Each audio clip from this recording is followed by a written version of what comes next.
we of course have seen the NXT integration. I know I've brought this up to you in the past, but like there is nobody more familiar with the process of that performance center than you. Like Yeah. you are as acquainted with it as possible, as well as making it to the main roster, as well as being released and then going and making your name a completely different name outside of that on the indies in TNA.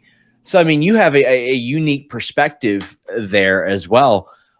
Have you had any conversations there? Or is that something that is kind of waiting in the wings? I've been approached about a few ideas, but it's just kind of playing the waiting game because it's two different companies doing different storylines on each side, and it just has to Sure. kind of be work its way to kind of just gel properly. And it's, I think we're getting there.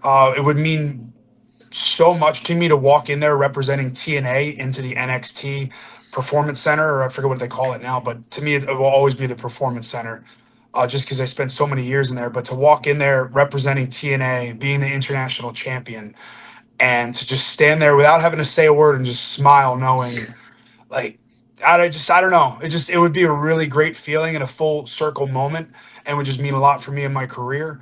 If it happens, I will be so happy if it does. If it doesn't, then it doesn't. Just don't bring Juice Robinson's vape with you. When's the last time you No. were at the Performance Center? Last time I was at the Performance Center was the day I got fired. I was working out with you did the big man class. I was doing the big man class. I was helping out Adam Pierce with who else was there? Babatunde was still at the company. Omos, he's doing pretty well. It was great to see him go to Japan and excel a little bit there. Had his He's best very run talented in for the his- ring there. He was doing really great there.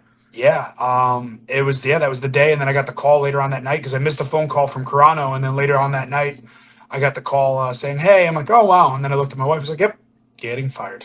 What are you gonna do? Honestly, it happened for a reason, and it was a blessing in disguise because it's gotten me to where I am. I'm a former TNA World Champion.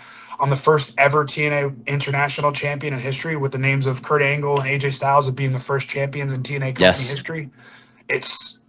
It all worked out in the better for it.